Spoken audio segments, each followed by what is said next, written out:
Allez, si vous devez rater des infos, je ne vais pas les rater. Tout de suite, le rappel des titres de ce jeudi pour passer un bon jeudi. Tout de suite, le rappel des titres de ce jeudi pour passer un bon jeudi avec la lessive Le Chat. Chat alors! Emmanuel Macron donne cette semaine une interview dans le magazine Pif Gadget, un magazine pour enfants, pour parler des retraites. Non. De la part de quelqu'un qui a manqué de pif sur une réforme que certains trouvent que c'est du gadget. Ça se tient alors. Alors au début, Macron voulait faire cette interview dans Picsou Magazine et puis bon, Picsou, c'est peut-être pas le moment. Alors du coup, c'est quoi le gadget? Une poupée vaudou Elisabeth Borne avec des aiguilles? Vous retrouvez la semaine prochaine Emmanuel Macron dans Debout les Zouzous sur France 5 et en première partie de Chantal Goya au Palais des Sports.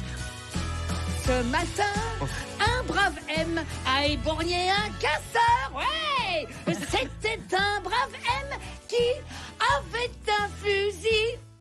Et bravo les enfants, ouais. À Rome, on apprend qu'un discours du pape François sera envoyé dans l'espace. Pour être au plus près de Dieu, sans doute. Un discours du pape Urbi et orbite, bien sûr. Oh, yes. Bravo. Non mais un discours du pape dans l'espace, c'est bien, mais ça serait peut-être pas mal qu'ils envoient aussi tous les prêtres pédophiles, surtout là, tout là-haut. Sur Uranus, par exemple. À Singapour, une eau faite à base d'eau usée fait un véritable malheur. Eh oui, le « c'est de la merde » de Jean-Pierre Coff, c'était une expression, maintenant c'est une recette. L'éducation nationale annonce que l'année prochaine, les bourses des étudiants seront revalorisées. Oui, ils pourront s'en faire greffer une troisième. Non.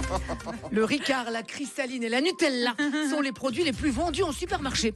Bah, je comprends que les Français se ruent dessus. Hein. Quand tu t'empipes de Nutella et de Ricard, tu peux finir président du Sénat.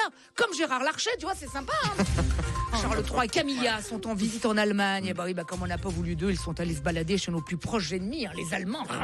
Et pour le moment, incroyable, aucun débordement. Hein. La visite se passe sans aucun problème. Il n'y a pas une poubelle qui crame, pas une permanence en feu.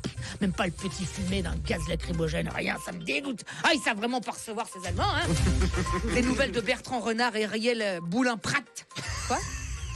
Des nouvelles de Bertrand Renard et d'Ariel Boulin-Prat. Après avoir été licenciés des chiffres et des lettres, les deux ex-animateurs du jeu réclament un demi-million d'euros. Dis donc. Manifestement, maintenant, les lettres, ils s'en foutent. Hein. Eux, c'est le plus les chiffres. Hein, les gros chiffres, les gros chiffres. Tu vas d'ailleurs en 10 lettres. Prud'homme. Enfin, la question du jour.